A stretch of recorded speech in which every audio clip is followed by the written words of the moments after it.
তো আজকে আমরা এই ভিডিওর মধ্যে কথা বলবো হচ্ছে সন্দীপ বস্তি রেড্ডি বাঙ্গাকে দিয়ে। আমি বস্তি কথাটা কেন জুড়লাম, দেখুন অ্যানিমালের পরবর্তীতে অ্যানিমালের মধ্যে কিছু জিনিস তো ভালো ছিল, সেগুলো আমি অ্যাপ্রিসিয়েটও করেছিলাম। But at the same time সেই ছবিটার যে প্রবলেমস গুলো ছিল সেগুলো সেই সময় আমি অ্যাড্রেস করেছিলাম। ছবিটার প্রচন্ড হাইপ ছিল, একটা দল ছিল যারা সেই সময় ছবিটাকে কিছু খারাপ বললে অ্যাটাক করছিল। তো সেটা থাকা সত্ত্বেও আমি কিন্তু তখন যেটা অনেস্টলি মনে হয়েছিল সেটা বলেছিলাম। এবং টাইম টু টাইম কিন্তু বিভিন্ন সময় আমি বিভিন্ন ভিডিও বানিয়ে, যেমন বাঙ্গা অ্যান্ড ভায়োলেন্স বলে একটা ভিডিও আছে আমার চ্যানেলে, আপনারা চাইলে চেক আউট করতে পারেন, যেখানে আমি পুরো জিনিসটাকে এক্সপ্লেন করে বলেছিলাম যে ছবির মধ্যে জাস্ট ব্রুটালিটি, ব্লাড শেড দেখালেই ব্যাপারটা হয়ে যায় না, সেটা মিনিং থাকতে হয়। এবং এছাড়া বাঙ্গার বিভিন্ন সময় যে স্টেটমেন্ট সে জাভেদ আখতারের বিরুদ্ধে দিয়েছে বা বিভিন্ন সময় যে যে কথাগুলো বলেছে সেগুলোর বিরুদ্ধে আমি বলেছি। আমি বহুদিন আগে থেকেই এই জিনিসটার বিরুদ্ধে কথা বলছি, কারণ একটা ছবি যখন কেউ তৈরি করছে এবং সেটা পাবলিক প্ল্যাটফর্মে চলে যাচ্ছে, তারপরে it is open to criticism এবং ওপেন টু ইন্টারপ্রিটেশন, ঠিক আছে? তখন আপনি এরকম করতে পারেন না। প্রতিটা ডিরেক্টর, এই পৃথিবীর যত ডিরেক্টর আছে বা যে কোনো শিল্পী, মানে সে ধরুন একটা পোয়েট হোক বা একটা কেউ পেন্টিং করছে, প্রত্যেকের কাছেই তার শিল্পটা তার সন্তানের মতো। কিন্তু আপনি বানাচ্ছেন এটা পাবলিক কনজামশনের জন্য, এবং সিনেমা তো বেশি করে মাস একটা মিডিয়াম, তো সেটা যখন পাবলিকের কাছে পৌঁছে যাচ্ছে তখন সেটাকে সে কিভাবে রিসিভ করবে সেটা আপনি ডিকটেট করে দিতে পারেন না। তো সেইটা বাঙ্গার প্রবলেম, যে বাঙ্গা কোনো রকম ক্রিটিসিজম নিতে পারে না, is not open to criticism, এবং সে কোনো অন্য পয়েন্ট অফ ভিউকে মানে জাস্ট অ্যাকসেপ্টই করতে পারে না, এবং সে অ্যাটাক করে, সব কিছুকে তাকে বলতে হবে। এবং সে না বুঝে গেছে যে এই ধরনের স্টেটমেন্ট সে বিভিন্ন ইন্টারভিউতে রাখলে, বাঙ্গা কিন্তু খুব বুদ্ধিমান লোক, এই জিনিসটা কবির সিং এর পরবর্তীতে সে যে ইন্টারভিউটা করেছিল সেখানে সে লোকেদেরকে অ্যাটাক করেছিল, সেটা প্রচন্ড অ্যাপ্রিসিয়েটেড হয়েছিল, ক্লিপস প্রচন্ড ভাইরাল হয়েছিল। সে বুঝে গেছে যে ভাই আমি এইভাবে ইন্টারভিউ দিলেই আমার ক্লিপস ভাইরাল হবে। তাই জন্য আপনারা, আমি জানি না কতজন ফলো করেন, হয়তো তেলেগু তো অনেকে বোঝে না, অ্যানিমাল ছবির মুক্তির আগে হিন্দি ইন্টারভিউর আগে তেলেগু ইন্টারভিউজ হয়েছে। তেলেগু ইন্টারভিউজ যদি আপনারা সন্দীপ রেড্ডি বাঙ্গার ফলো করে দেখেন, সেখানে কিন্তু সে একদমই অ্যাগ্রেসিভলি কথা বলে না, প্রচন্ড হাসি মুখে বড্ড আরামভাবে, মানে আরামসে রিল্যাক্স ভাবে কথা বলে। কিন্তু যখনই সে হিন্দি লেভেলে ইন্টারভিউ দেয়, হিন্দি ইন্টারভিউজ গুলো দেয়, সেটা সিনেমা রিলিজের আগেও যেগুলো দিয়েছে বা পরবর্তীতে দিয়েছে, পোস্ট রিলিজ যে ইন্টারভিউ দিয়েছে, প্রতিটাতেই তার একটা অ্যাগ্রেসিভ নেচার থাকে, এবং সেটা কিন্তু ইন্টেনশনালি সে করে। তার মাইন্ডসেটটা হচ্ছে এই জিনিসটা দেখে আমাকে নর্থ ইন্ডিয়াতে লোকে পছন্দ করেছে, এই অ্যাগ্রেসিভ অ্যাটিটিউডটা, তো সেটাকে আমি বারবার যেটা আমি সিনেমাতে, ওর ক্যারেক্টারগুলো সিনেমাতে ওরই মতো হয়। দেখবেন এই যে কবির সিং এ একটা পোর্শন আছে যেখানে প্রীতির বাবা মার সাথে ঝগড়া করে কবির চলে আসে, সেখানে ও কিয়ারা আডবাণীকে আর কি শাহিদ কাপুর বলে যে ধরে নাও যে এটা রাজা মহারাজার যুগ, তো যদি এই সময় তোমার বাবা আমাকে না বলতো তাহলে আমি কি করতাম, যুদ্ধ করে তোমাকে নিয়ে যেতাম আর তোমার বাবাকে জেলে বন্দি করে রাখতাম। অ্যানিমেলে দেখবেন একটা ডায়লগ আছে, ও রশ্মিকাকে বলছে, I want war just like men in old times, ঠিক আছে? তো এরকম একটা রাজা মহারাজা, একটা অটোক্রেসি টাইপের, মোনার্ক টাইপের মাইন্ডসেট আর কি সন্দীপ রেড্ডি বাঙ্গা পছন্দ করে, এবং সেটা সে এই ইন্টারভিউতেও প্রমাণ দিয়েছে। সে বলছে ফিল্ম মেকিং হচ্ছে একটা মানে একটা মোনার্কিয়াল একটা মানে জিনিস আর কি, যে আমি কারোর কোনো অ্যাডভাইস নেবো না, কোনো টেকনিশিয়ান, কোনো আমার যারা অ্যাসিস্ট্যান্ট ডিরেক্টর তারা যে ইনপুট দিচ্ছে আমি কিচ্ছু নেবো না, আমি যেটা মনে করেছি আমি সেটাই করবো, আমি কারোর কথা কিছু শুনবো না। Always driven by one man's vision, যে ডিরেক্টর হচ্ছে ক্যাপ্টেন অফ দ্য শিপ, সে পুরো জিনিসটাকে চালনা করে নিয়ে যায়, এটা একদম সত্যি কথা। কিন্তু তার সাথে এটাও সত্যি যে এটা একটা কোলাবোরেটিভ ফর্ম, ঠিক আছে? এখানে কিন্তু প্রত্যেকের কন্ট্রিবিউশন ভালো মানে না হলে প্রবলেম হয়ে যাবে। তো এটা যদি আপনি আজকে আপনার ডিসিশনগুলো মানে ব্যাটে বলে হচ্ছে, কোনো প্রবলেম হচ্ছে না, কিন্তু দুদিন পরে আপনি যখন আউট অফ আইডিয়াস হয়ে যাবেন এবং আপনার কাছে আর নতুন কিছু থাকবে না, বা আপনি যে জিনিসটা প্রোভাইড করতে পারছেন আজকে, যেটা ফ্রেশ লাগছে দর্শকের, সেটা দুদিন পরে আউট অফ মানে কি বলবো আউট অফ ট্রেন্ড হয়ে যাবে। তখন কিন্তু আপনি যদি কারোরই কথা কিছু না শোনেন বা কোনো অ্যাডভাইস না নেন, আপনি অ্যাডভাইস নিন তারপরে নেগেট করুন, সেটা that is different. Anurag Kashyap by নেগেশনই কাজ করে, তাকে চারটে লোক চারটে ইনপুট দেয়, সেখান থেকে কোনটা রাখবে কোনটা রাখবে না সেটা ডিসাইড করে। সন্দীপ রেড্ডি বাঙ্গারও যে অ্যাপ্রোচটা, মানে cinema should not be a democratic medium, সবাই যেটা বলছে সবকিছুই আমি নিয়ে নেবো, এডিট রুমে এ ইন্টারফেয়ার করছে ও ইন্টারফেয়ার করছে, সেটা কখনোই উচিত নয়। কিন্তু at the same time Sandeep Reddy বাঙ্গার যে মাইন্ডসেটটা, যার মানে একদম সেই মোনার্কিয়াল একটা মাইন্ডসেট, অটোক্রেসির মতো, সেটাও ঠিক নয়। আর অ্যাট দ্য সেম টাইম এই মাইন্ডসেটটাতে ও বিলিভ করে, এবং ও দেখবেন ইন্টারভিউর মধ্যেও বলছে যে যদি স্টোন এজ হতো তাহলে আমার ছবিকে কেউ ক্রিটিসাইজ করলে আমিও তাকে ফিজিক্যালি হার্ম করে দিতাম, এই ধরনের কথাবার্তা সে বলছে। তো ও ওটাতে বিলিভ করে, ঠিক আছে? ও হচ্ছে বেসিক্যালি ওর মাইন্ডসেটটা, মানে ও শিক্ষিত হয়ে অশিক্ষিতদের মতো কথাবার্তা। মানে আজকে তো আমরা তো স্টোন এজে তো নেই, তো আমি স্টোন এজের কথা কেন বলবো? সেখান থেকে তো মানে মানুষ তো আর আগে বাঘছাল পরে ঘুরে বেড়াতো বলে আজকেও তো সেটা করেন। সন্দীপ রেড্ডি বাঙ্গা তাহলে বাঘছাল পরে ঘুরে বেড়া, কারণ হচ্ছে যে থাকছো তুমি আজকের দিনে ওয়ার্ল্ডের লার্জেস্ট ডেমোক্রেসিতে থাকছো, আর কথা বলছো স্টোন এজের, কথা বলছো অটোক্রেসির, মানে মানে এটা আমি বুঝতে পারি না। আজকের দিনে কোনো পৃথিবীর কোনো এত বড় বড় ফিল্ম মেকার, মার্টিন স্করসেজি, ট্যারেন্টিনো থেকে শুরু করে আরো বড় বড় যারা ইউরোপিয়ান ফিল্ম মেকার্স আছে, কেউ কোনোদিনও এই ধরনের অবাস্তব কথাবার্তা বলে না। ঠিক আছে, তার মানে কি যে আমি যে রিয়ালিটিতে বাস করছি সেটার সাথে আমার কোনো কানেকশন নেই, আমি একটা পাস্টে কিছুতে পড়ে আছি, আমি একটা আমার ফিউডাল মাইন্ডসেটে পড়ে আছি, যেটা পরিষ্কার বোঝা যায়। এবং রেড্ডিরা অ্যাকচুয়ালি মানে আন্ধ্রাতে আর কি খুব আপার একটা লেভেল করে, এবং ওখানে বেশিরভাগই রেড্ডি। এবং রেড্ডিরা কিন্তু রায়ালসীমার ব্যাপারে আপনারা যদি একটু পড়াশোনা করেন, সেখানে কিন্তু এই মানে মারামারি খুনোখুনি করে বহুদিন ধরে নিজেদের মধ্যেই মরছে। তো সেই মাইন্ডসেটটা ভাঙ্গার মধ্যেও রয়েছে। এবং ভাঙ্গা বিশাল পয়সাওয়ালা বাড়ির ছেলে, তার আম বাগান বিক্রি করে তার ছবি প্রডিউস করেছিল তার দাদা এবং বাবা। তো সেই জিনিসটা তার মধ্যে ওই জমিদারি ব্যাপারটা আছে, এবং ওটা এখনো বিলিভ করে, এবং কথার মধ্যে সেটা বেরিয়ে আসে। ঠিক আছে, ও কোথাও গিয়ে ইকুয়ালিটি, অন্য লোককে রেসপেক্ট করা, এই জিনিসটা ওর মধ্যে নেই। এবং এই জিনিসটাই কিন্তু আমি তখনও বলেছিলাম, এখনো বলছি, এটা এতক্ষণ সাকসেস আছে বলে কেউ কিছু বলছে না তো, কিন্তু যেদিনকে একটা লাগবে না, ক্লিক করবে না, পাশে কেউ থাকবে না, যে when you have nothing what matters is your attitude, and when you have everything what matter is your behavior, যে আপনার কাছে যখন সবকিছু আছে, আপনি পিকে আছেন, তখন আপনার বিহেভিয়ার কিরকম বাকিদের প্রতি। এখন যেহেতু ভাঙ্গা সাকসেসের পিকে রয়েছে, তাই জন্য তার বিহেভিয়ার হচ্ছে এরকম যে আমি লোককে একদম তুচ্ছ করে দেখবো। আমার কথা হচ্ছে, ভাই তোমার ছবিকে কেউ ক্রিটিসাইজ করেছে, টেক ইট না। সবকিছু এরকম ভাবে ওপেনলি এরকম ভাবে বলার কি আছে, অ্যাটাক করবার কি আছে লোকেদেরকে? মানে এটা তো সেই কলতলার ঝগড়া, মানে ওরকম একটা পর্যায়ে নিয়ে গেছে সন্দীপ রেড্ডি ভাঙ্গা। আমার কথা হচ্ছে এই যে যিনি আইএএস অফিসার দিব্যা কীর্তি, তিনি যেটা বলেছেন সেই জিনিসটাও ঠিক নয়, যে অ্যানিমালের মতো ছবি সমাজকে পিছিয়ে দিচ্ছে। সেটা কথাটা ঠিক আছে যে ওর মধ্যে মেসেজিং ভুলভাল রয়েছে, অনেক কিছু প্রবলেমেটিক জিনিসপত্র অ্যানিমাল ছবিটার মধ্যে রয়েছে, কিন্তু এরকম ছবি তৈরি হওয়াই উচিত নয়, এটা বলা উচিত নয়।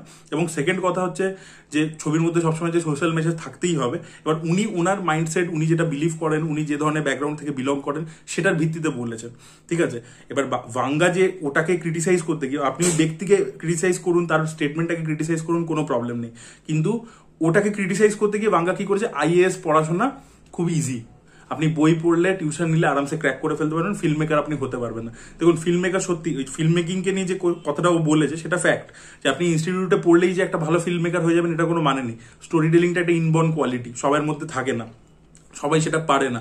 অনেকে করতে করতে ভালো শেখে, অনেকে হয়তো স্টার্টিং এ খুব ইনোভেটিভ করছে, পরবর্তীকালে পড়ে যায়। এরকম নানান কিছু আপনার সাথে হতে পারে। আপনার টাইম স্পেন 20 বছরেরও হতে পারে, 5 বছরেরও হতে পারে। সো ইট মানে এত পুরো ইন্ডিয়া এত বড় কান্ট্রি, তার মধ্যে এত কয়েকটা ডিরেক্টরস, কেন এটা হয়েছে? তার কারণ হচ্ছে এটা একটা ইনবর্ন কোয়ালিটি, সেটা সত্যি কথাই বলেছে। কারণ পুনে এফটিআই থেকে অনেক লোকে পড়াশোনা করেছে, তারা সবাই এখন ইন্ডাস্ট্রিতে কাজ করছে না, ডিরেক্টরও নয়। তো এরকম ব্যাপারটা, এরকম প্রচুর ইনস্টিটিউট থেকেই প্রচুর লোকজন বেরিয়েছে। তো সেই কথাটা ভাঙ্গা ফেলে দেওয়ার মতো বলেনি, কিন্তু তা বলে আইএএস খুব সোজা পড়লেই হয়ে যাবে, তাহলে এত এত ছেলে যারা অ্যাপিয়ার করছে, যারা খাটছে, সেটা কিন্তু এতটা মানে ইজি নয়। সেটাকেও রেসপেক্ট করতে হবে তোমাকে। তুমি একটা ব্যক্তিকে ক্রিটিসাইজ করতে গিয়ে পুরো প্রফেশনটাকে ক্রিটিসাইজ করে দিতে পারো। আর ইন্টারভিউ কেন ভাইরাল হয়? কারণ ওর সিনেমাও ভাইরাল হয় because of the shock value. ঠিক আছে, সিনেমার স্ক্রিন প্লের মধ্যে আদৌ এই সিনটার প্রয়োজন আছে কি নেই, সেটা স্টোরিটাকে এগিয়ে নিয়ে যাচ্ছে কিনা, ক্যারেক্টার ডেভেলপমেন্ট হচ্ছে কিনা। এই যে আননেসেসারি সিনগুলো অ্যানিমালের সেকেন্ড হাফে ছিল, সেকেন্ড হাফটা যখন শুরু হয়, যেখানে রণবিজয় বলবীর রিকভার করছে, সেখানে এই যে রাশ্মিকার পিঠের ব্রায় স্ট্র্যাপ টেনে টেনে মারছে, ওই সিনগুলোর কোনো প্রয়োজন ছিল না। সেগুলোকে রেখেছে শক ভ্যালুর জন্য। রাদার আবরারের দিকটাকে এক্সপ্লোর করা যেতে পারতো, যে ওর ব্যাকগ্রাউন্ডটা কি, ওর রণবীরের সাথে কি পাস্ট রয়েছে, কেন ওরা বলবীর সিংকে মারতে চাইছে, সেই ব্যাপারগুলোকে দেখাতে পারতো। সেটা গল্পটাকে এগিয়ে নিয়ে যাওয়া হতো। দেখবেন ছবিটার মধ্যে অর্ধেক জিনিস বেগ, এই যে ওরা একটা স্কটল্যান্ডের মতো জায়গায় থাকছে, কি ইংল্যান্ডে হোয়াট এভার যেখানেই থাকছে, সেখানে ওরা কি করে, কি করে ওদের ওই গ্যাংটা চলছে, তাদের কি বিজনেস, কি ইলিগাল অ্যাক্টিভিটি করে, ওরা কি ওখানকার মাফিয়া? যদি ওখানকার ওরা মাফিয়া হয়, তাহলে রণবীর কাপুর ইন্ডিয়া থেকে একটা প্লেনে করে গিয়ে 20টা সর্দারজিকে নিয়ে ঢুকে গেল একদম ওদের বাড়িতে, ওরা কিছু করছে না। ওদের যে রিসোর্সেস সেগুলো কোথায় অ্যাপ্লাই করছে? তো কি হলো? এগুলো কোনো কিন্তু ক্লিয়ার আনসার নেই। ঠিক আছে, যে জিনিসটা সুরেশ ওবেরয় মানে 1 মিনিটে বলে দিতে পারতো, সেই জিনিসটা সিনেমার শেষ অব্দি টেনে এনেছে, যে দাদাজি আপনি আমাকে বললেন না। তো অর্ধেক জিনিসের লজিক কিন্তু নেই। ঠিক আছে, তো এরকম হাজারটা প্রবলেম কিন্তু ছবিটার মধ্যে আছে। তো সেইগুলোকে, আর প্রবলেম হচ্ছে কি, লোকে ওকে জিজ্ঞেসও করতে পারে না।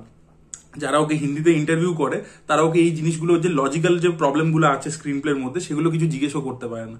ঠিক আছে, আর জিজ্ঞেস করলে বলে দেবে পার্ট 2 এর জন্য রেখে দিয়েছি, পার্ট 3 এর জন্য রেখে দিয়েছি। ছবিগুলোকে ওরকম শক ভ্যালুর জন্য চালায়। আমি তো বলবো অ্যানিমালের থেকে কবির সিং অনেক বেটার ছবি। এনিওয়ে, তো ইন্টারভিউটা তাই করে যে আমি শকিং কিছু কথাবার্তা বলবো, একটা কিছু এরকম ভাইরাল স্টেটমেন্ট দেবো, একটা কিছু কথা বলবো। এই যে আজকে ও বললো একটা ইন্টারভিউতে যে সোহম মজুমদার যেহেতু কবির সিং এ কাজ করেছে, তাই জন্য বিভিন্ন প্রোডাকশন হাউসে গেছে, ওকে বলেছে আমি তোমার অডিশন নেবো না, কাস্টিং করবো না। আমি ওকে বললাম এই কথাটা রণবীর কাপুরকে বলে দেখা, এইসব এই যে বলেছে এই কথাগুলো, এই জিনিসটা অনেকে বুঝতে পেরেছে, ও যেভাবে বলেছে নাম না নিয়েও পরিষ্কার বোঝা যাচ্ছে সোহম মজুমদারের ব্যাপারে কথা বলছে, কেউ তো বোকা নয়। এবার আমার কথা হচ্ছে সোহম মজুমদার তো কলকাতা থেকে গেছে, বাইরে থেকে গেছে, ওখানে গিয়ে কাজ করছে। আর আমার কথা হচ্ছে সোহম মজুমদার তো ম্যাডক ফিল্মস অনেকগুলো কাজ করেছে ব্যাক টু ব্যাক, ম্যাডক ফিল্মসে তো অলরেডি সে কাজ করেছে। এই রিসেন্টলি যে স্কাইফোর্স ছবিটাতেও সে ছিল, ম্যাডকে আগেও করেছে সে কাজ, তারপরে আমাদের এর সাথে করেছে, রাম মাধবানির সাথে করেছে। তো টুকটুক করে কিন্তু অনেকগুলো কাজ করেছে। RSVP রনি স্ক্রুবালাদের প্রোডাকশন পিপাতেও সে ছিল, ইম্পর্টেন্ট চরিত্র ছিল। তো আমার কথা হচ্ছে সে কিন্তু নিজের মতো করে করে জায়গা করছে, কাজ করছে। কোনো প্রোডাকশন কোনো লোককে আটকাতে মানে কাজ নাই দিতে পারে, ঠিক আছে, সে whatever their reason is. কিন্তু পরবর্তীকালে যদি তার মার্কেট ওই লেভেলে যেতে পারে তাহলে সে ঠিক চান্স পেয়ে যাবে। এই তো কার্তিক আরিয়ানের সাথে কারণ জোহর কাজ করবে না বলেছিল, এখন তো তার সাথেই কাজ করতে হচ্ছে। তো কারো যদি পোটেনশিয়াল থাকে সে পৌঁছে যাবে। সে তোমার সাথে শেয়ার করেছে, তোমার সাথে একটা আলাপ ছিল, তুমি সেটা পাবলিক প্ল্যাটফর্মে গিয়ে কেন বলছো? আজকে যদি ওটা দেখা দেখি লোকে কি ভাববে যে আচ্ছা একে গিয়ে বলে চলো আমি একে নেবো না, এরকম করে তো একটা মার্কেটে খারাপ এর উঠে যাবে। এবং সোহম মজুমদার তো কোনো সুপারস্টার নয়, এটা রণবীর কাপুরকে কেউ বলতে পারবে না তুমি কেন বাংলার সাথে কাজ করছো, এটা স্বাভাবিক ব্যাপার, কারণ রণবীর কাপুর বর্ন সুপারস্টার।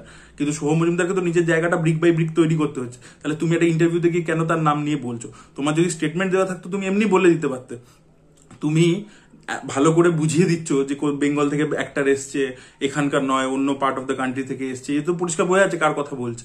তো এবার আমার কথা হচ্ছে এটা তুমি কেন বলে দিলে? তুমি তো তাকে মার্ক করে দিচ্ছ, তোমার স্টেটমেন্টটা ভাইরাল করতে গিয়ে তুমি তো তাকে মার্ক করিয়ে দিলে। এবার সে তো মার্কড হয়ে গেল, সে তো লোকের টার্গেটে এসে গেল, র্যাডারে চলে এলো যে আচ্ছা এই সন্দীপ রেড্ডি বাঙ্গার ক্লোজ। তো তোমার অপোনেন্ট যারা এরা আছে, সাপোজ এক্সেল এন্টারটেনমেন্টকে নিয়ে সবচেয়ে বেশি ও গালাগালি দেয় সন্দীপ রেড্ডি বাঙ্গা, কালকে এক্সেল এন্টারটেনমেন্ট যদি সোহম মজুমদারকে টার্গেট করে কাজ না দেয় তখন বাঙ্গা কি ওর দায়িত্ব নেবে? তারপরে দিব্যা কীর্তিকে এই ধরনের কথাবার্তা বলা আননেসেসারি, দরকার ছিল না কিন্তু। এবং এই ব্যাপারটা ঘটেছে অনেকদিন আগে, হঠাৎ করে এখন এসে বলা মানে যতক্ষণ নেক্সট ছবিটা আসছে না ততদিন আমি এরকম বিভিন্ন স্টেটমেন্ট দিয়ে বিভিন্ন লোককে টার্গেট করে কিরণ রাওকে বলবো, জাভেদ আখতারকে বলবো, এদেরকে বলে আমি একটা ভাইরাল হব। মানে আমি জানি না, মানে এটা কোনো মানে হয় না। আর আমি বলিউডের লোকেদেরকেও বলবো, এবং যারা এরকম ফেমাস ফেমাস জায়গায় আছে সেলিব্রিটি, তাদেরকে এটা বলা উচিত যে ভাই তোমরা সন্দীপ রেড্ডি বাঙ্গা ছবি দেখো না, সেটাকে নিয়ে কোনো কথাও বলো না, ঠিক আছে? সন্দীপ রেড্ডি বাঙ্গা হচ্ছে ক্লাসে একটা ছেলে থাকে না, সবাইকে আর কিছু চক ডাস্টার দিয়ে মারে, কিছু জিনিসপত্র ছড়ে ভাঙে, ওকে অ্যাভয়েড করো, ওকে ইগনোর করে দাও, ও দিয়ে পাত্তাই দিও না। ও ছবি চলুক, বক্স অফিসে একটা দল আছে যাতে সিনেমা লিটারেসি সেইভাবে নেই, তারা দেখবে, হিট করাবে, দুদিন পর বোর হয়ে যাবে ওই একই জিনিস দেখে দেখে, কারণ ওর প্রতিটা ছবিতে একই জিনিস, ঠিক আছে? কবির সিং একটা ডক্টর হয়ে মেডিকেল টার্মসে কথা বলছে, মানা যায়। অ্যানিমালের রণবিজয় বলবীরের কি মেডিকেল ব্যাকগ্রাউন্ড আছে? কেন মেডিকেল টার্মসে কথা বলে? কোনো যুক্তি নেই কিন্তু। তো এটা দুদিন পরে যখন প্রতিটা ক্যারেক্টারই এরকম হবে, প্রভাস পুলিশ অফিসার হয়ে মেডিকেল টার্মসে কথা বলবে, রাজা মহারাজার কথা বলবে, তখন ওই জিনিসটা কন্টিনিউ যদি হতে থাকে দুদিন পরে অডিয়েন্স বোর হয়ে ওকে এমনি ছেড়ে দেবে। তো don't react to what he is telling, what ever he is making. Javed Akhtar বা যারাই রয়েছে তাদের এটা নিয়ে কোনো মন্তব্যই করা উচিত নয়। এটা হচ্ছে সবচেয়ে বড়, মানে বাংলাকে ছেড়ে দাও ওর। ও হচ্ছে কলতলার মাসি, ওকে কিছু বললেই ও ওরকম ঝগড়া করতে আসবে, কলতলার ঝগড়া। তাই জন্য ভাই ওর মানে ওর এটাকে ক্রিটিসাইজও করো না, কিছুই করো না, ঠিক আছে? ওটাকে ছেড়ে দাও অ্যাজ ইট ইজ। ও নিজের মতো চলবে, দুদিন পরে চলবে না, তখন অটোমেটিক লোকে ওর পাশ থেকে সরে যাবে। আজকে RGB যেটা হয়েছে ওর তো আরো তাড়াতাড়ি হবে। একটা প্রবলেম হচ্ছে কি, বাংলা অনেক জিনিস না অ্যাডমিট করতে চায় না, ঠিক আছে? অনেক জিনিস অ্যাডমিট করতে চায় না। মানে এই অ্যানিমালটা তো বেসিক্যালি গডফাদারের টেমপ্লেটটা নিয়ে করা, ঠিক আছে? তার মধ্যে কিল বিলের থেকে অ্যাকশন নিয়েছে, ওল্ড বয়ের থেকে ইন্সপিরেশন নিয়েছে, সেগুলো কিন্তু কোনো ইন্টারভিউতে অ্যাড্রেস করতে চায়নি, ঠিক আছে? কোনো ইন্টারভিউতে আপনারা দেখেনি, অ্যানিমালের আগে ইন্টারভিউ খুলুন, যখন ওই করিডোর ফাইটের ব্যাপারে জিজ্ঞেস করা হচ্ছে ও নিজে অ্যাডমিট করছে না, আপকো কিল বিল জেসা লাগা ইয়া ওল্ড বয় জেসা লাগা, নেই বিলকুল वैसा नहीं है। কিন্তু যখন আমরা ছবিটা দেখছি পরিষ্কার বোঝা যাচ্ছে যে ওখান থেকে ইন্সপিরেশন নিয়েছে, ঠিক আছে? বা এই যে অ্যাক্স গ্যাংয়ের মতো সবাই মুখে ইয়ে পড়ে আছে, ওটা কুংফু হাসেল থেকে নেওয়া, ঠিক আছে? এবং এই যে নিজের একটা মিলিশিয়া টাইপের ওই জিনিসপত্রগুলো জাপানিজ ছবি থেকে নেওয়া, ঠিক আছে? আর কবির সিং এর মধ্যে বা অর্জুন রেড্ডির মধ্যে তো এরকম সিনই আছে, ডেনজেল ওয়াশিংটনের ফ্লাইট বলে একটা ছবি আছে, ওদের ডেনজেল ওয়াশিংটন কোর্টে যাওয়ার আগে কোকিন স্নট করছে, ওই সিনটা তো পুরো এক্স্যাক্টলি ঝাপা অর্জুন রেড্ডিতে, যেটা কবির সিংও আছে। তো এরকম নিজে দেখুন, পুরো পৃথিবীতে কোনো ডিরেক্টর অরিজিনাল নয়, প্রত্যেকে ইন্সপিরেশন নিচ্ছে, কিছু দেখছে তবেই সেখান থেকে শিখছে, সেটা করছে। কিন্তু সেটা অ্যাডমিট করা যে হ্যাঁ আমার ইন্সপিরেশন, ট্যারেন্টিনো কি নেয় না, সেটা তো বলে ওপেনলি, ঠিক আছে? বা মার্টিন স্কোরসেজি বা যে কোনো বড় ডিরেক্টর যাদেরকে দেখিনি, তারা প্রত্যেকে কিন্তু অ্যাডমিট করে নেয় যে এখান থেকে আমি ইন্সপিরেশন নিয়েছি, এইভাবে করেছি। সেটা কোনো পেন্টিং হতে পারে, সেটা কোনো বই হতে পারে, হোয়াট এভার।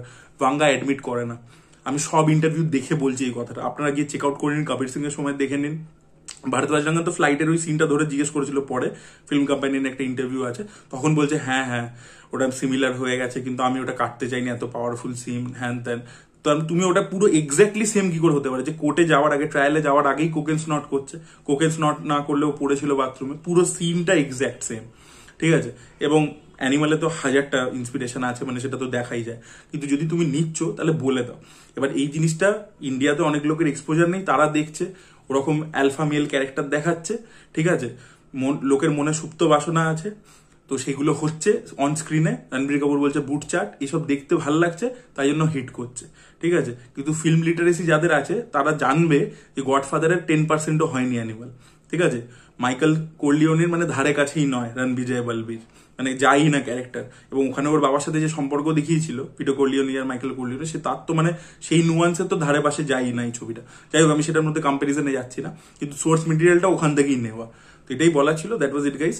মানে ভাঙ্গাকে নিয়ে কি বল, মানে ভাঙ্গার প্রতি আমি কবির সিং দেখে আমার একটা রেসপেক্ট এসেছিল, অ্যানিমাল দেখে যেটা সঙ্গে সঙ্গে চলে গেছিল। কারণ অ্যানিমাল আমি দেখে এসেই রিভিউ করেছিলাম, আমি তখন বলেছিলাম যে ইন্টেনশনালি মানে ছবিটার মধ্যে সিনস রাখা হয়েছে যেন জবাব দেওয়ার জন্য। আপনার কাজ জবাব দেবে, কিন্তু সেটা স্ক্রিন প্লেটা অর্গ্যানিক ভাবে গল্পটা বলবে। আপনি কাকে কি রিপ্লাই দিতে চান সেটার জন্য একটা সিন ডিজাইন করেছেন যেটা গল্পকে ফরওয়ার্ড করছে না। ওকে বলছে চড় মারবো, ওকে বলছে চড় মারবো, এটার কোনো মানে যুক্তি হয় না, ঠিক আছে। মানে আমি জানি না, যারা সিনেমা বোঝে তারা পরিষ্কার বুঝতে পারবে আমি কি বলতে চাইছি, আর যারা বোঝে না তারা তো বাংলার ফ্যান, যারা সিনেমা বোঝে না তারাই বাংলার ফ্যান। সো এটাই বলা ছিল। That was it guys, thank you so much, by.